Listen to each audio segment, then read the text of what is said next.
Hi everyone, this is Val from EurekaCrystalBeads.com with a quick sparkling beading video. But before I get started, here's a quick reminder to check out our channel. If you like what you see, hit the subscribe button and notification bell to be notified every time we have a new posting. Our project today is a sweet little rose hip earring. The products we'll be using today will be a teardrop crystal, some 4mm bicones. You'll be needing findings like a fish hook, an eye pin, head pin, and a bead cap. Your tools will be a round nose plier, a flat nose plier, and a wire cutter. So to start our project, we'll start off with a head pin and a 4mm bicone. Just going to string that on, and you just take your flat nose plier and just with a slight space between your bead and your tool, you're just going to hold your bead and bend that wire to have a little bit of an angle. Cut off your excess wire till you have about 3/8 of an inch above your bead. Take your round nose plier and right at the tip of your wire, you're going to roll that wire around away from you until you can't roll anymore. And you just reinsert your tool and close that loop. And I just opened up the eye pin and slip it into that ring. You can then take either your flat nose plier and just bend it to close and just squeeze that loop together. So it's just like this.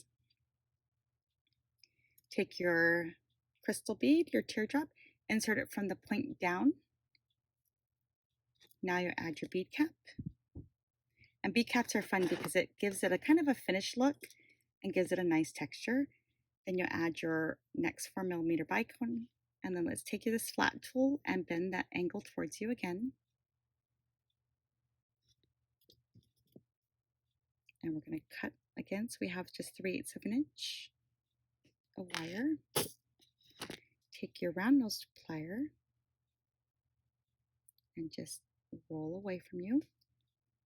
Reinsert and roll down again. Just want to make sure it's nice and tight. Make a little loop there. And then from here we can add on our fishhook wire. Now I usually like to finish off my earring and then add the fishhook after. Now I'm just going to open up that loop of the fishhook, slip on my earring, and close that ring. So now here is my earring. Now you don't have to only do it with a teardrop. You can do this with different shapes.